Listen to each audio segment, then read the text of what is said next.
and welcome back to my channel. For today, I'll be reviewing Bridgerton. It's in His Kiss, which is the 7th book in the series.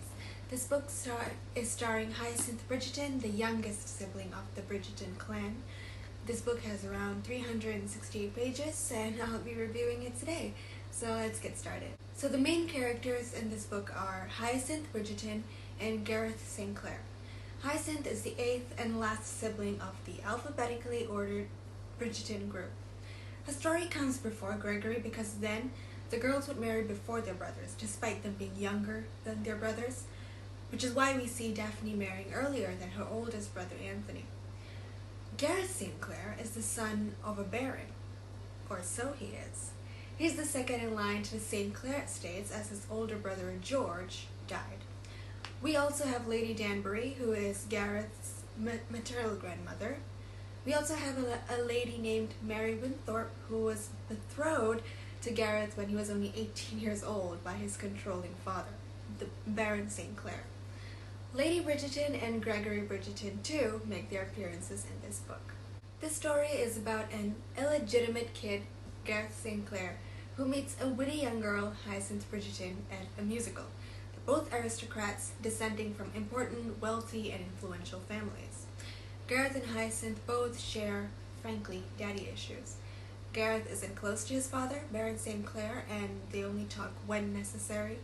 Hyacinth never met her father, as he died while her mother Violet was still pregnant with her. Hyacinth is the last child of the Bridgerton family, while Gareth is the second son in his family. He's first in line to all the St. Clair estates as his brother George died. Gareth is related to the Lady Danbury as she is his maternal grandmother.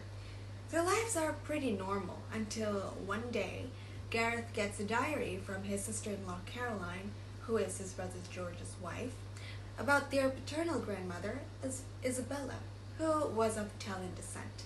He needs to uncover the entries, so he gets Hyacinth's help as she knows Italian and he doesn't. Hyacinth has had many proposals but turned them down as she hasn't found the one for her. But when she meets Gareth, she likes him despite of him being a rake. However, Gareth was already betrothed to another girl 10 years ago, Mary Winthorpe, and according to his father, the Baron, he said that the contract between them was binding as there were other documents signed. This is because the father, the Baron, has had business deals with the Winthorpes, so he doesn't want to break that alliance. So when they spend time with one another, breaking into St. Clair's house twice just to find clues about the diary together, you wouldn't think this mini Bonnie and Clyde, well, minus the murders, would fall in love, would they? Does Gareth ever tell Hyacinth about his illegitimacy and, is he really illegitimate? And who in the end gets to find the possessions listed in the diaries? Grab this book to answer all the questions. I like that I learned something new in this book.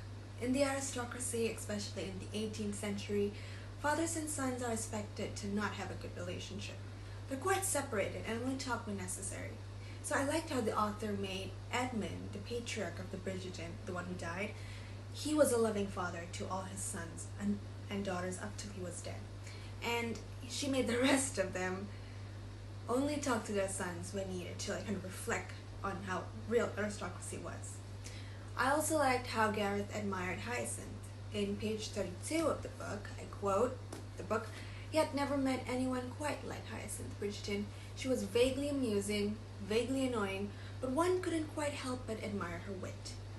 Anthony too has stated in the book that Hyacinth is not an easy person to handle, being the youngest child. So when Gareth, who is a rake and slept with many women, suddenly, falls in love with Hyacinth, you know that there's real feelings there.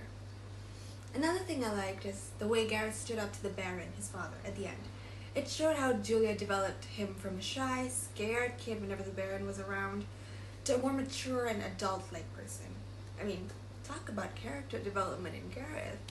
What I didn't like in this book was a little spoiler, but I didn't like how Hyacinth was not the one who found the possessions listed in the diaries, which are diamonds. I was really hoping that she would. I felt like the ending was a little rushed and could be a bit more developed, because at the ending it stated who found it. And, I wish that the ending could have been more developed as to when Hyacinth eventually gets the diamonds in her hands. I would rate this book an 8 out of 10. It had a very nice and enjoyable plot. It was never boring and was a real page turner. It'll be quite interesting to see Hyacinth's story on Netflix, and I really hope they create a season for her. I wish they do it for all the siblings. A little tip here, there's a light PG-18 here and there, but all around it's a very recommended book. It's something like friends to lovers kind of thing, where they solve things and end up falling in love because of them spending a lot of time with each other. That's it for my video today. I hope you guys enjoyed it. I have 2 more books of the Bridgerton series to read and review, which is Bridgerton On the Way to the Wedding and the Bridgertons Happily Ever After. Don't forget to tune into Netflix Bridgerton Season 2, which premieres on March 25th. I can't wait for it. I am literally counting the days down. That's all for today. Bye!